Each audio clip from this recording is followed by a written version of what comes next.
so-called bromance between former President Barack Obama and current President Joe Biden as evidenced by some of these more awkward moments. Take a look for yourself. My mother believed and my father believed that if I wanted to be President of the United States, I could be Vice President. Vice President Biden, Vice President. That was a joke. A man who will be the next President of the United States, Barack America. Barack America. The book revealing a tense relationship behind the scenes, with one excerpt saying, quote, in their early days, Obama thought that Biden was condescending and rambled on so much he once told an aide, shoot me now. Joe Concha joins us now with his take. Joe, we've known for a while, we've reported on it, you've reported on it, that the relationship between these two wasn't always so rosy. But what do you make of this latest revelation?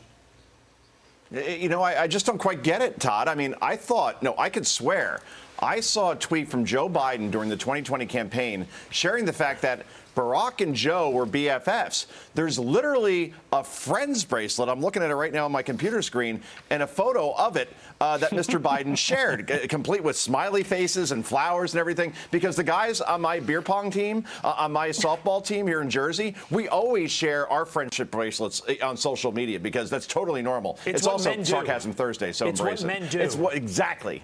Embrace it. Exactly. I agree. But again, to be serious about this, Barack Obama once reportedly said, quote, don't underestimate Joe's ability to F things up, unquote. Obama, thank you, also reportedly said to Joe Biden when he was considering running for president in 2020, quote, you don't have to do this, Joe, unquote. And in my book, Come On, Man, that comes out in a couple of weeks, pre-order now, I talk about how Barack Obama in 2012, when he was seeking re-election, seriously considered replacing Joe Biden as vice president going into that campaign. In other words, they're not remotely close, despite the appearances, or despite at least Joe Biden saying that they are BFFs. Ashley. I mean, let's be realistic. The only person who can really give us an insight into this relationship is Corn Pop. And we're going to try to book him for tomorrow, so hopefully we'll get some more insight. He's not alive anymore, Todd. Oh, he was a bad dude. Yeah, he's not here anymore. Okay, he died in 2016, I believe. We'll tell the bookers. Yeah, sorry. Oh, my goodness. Well, we're going to go to this now, boys. Saves a phone call. The media continues embracing ex-intelligence officials with credibility concerns following the Trump-Russia collusion probe and the Hunter Biden laptop story. Watch this. Mar-a-Lago has to be an intelligence target. I don't want to hear that this is some sort of one-sided Department of Justice or FBI who only investigates Republicans. That's nonsense. And I think it became even more of an intelligence target of foreign adversaries after he left office.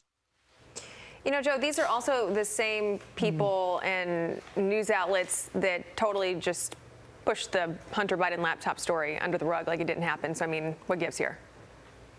Oh, actually, they literally signed a letter saying that it was Russian disinformation, again, without analyzing the laptop, without looking at the emails.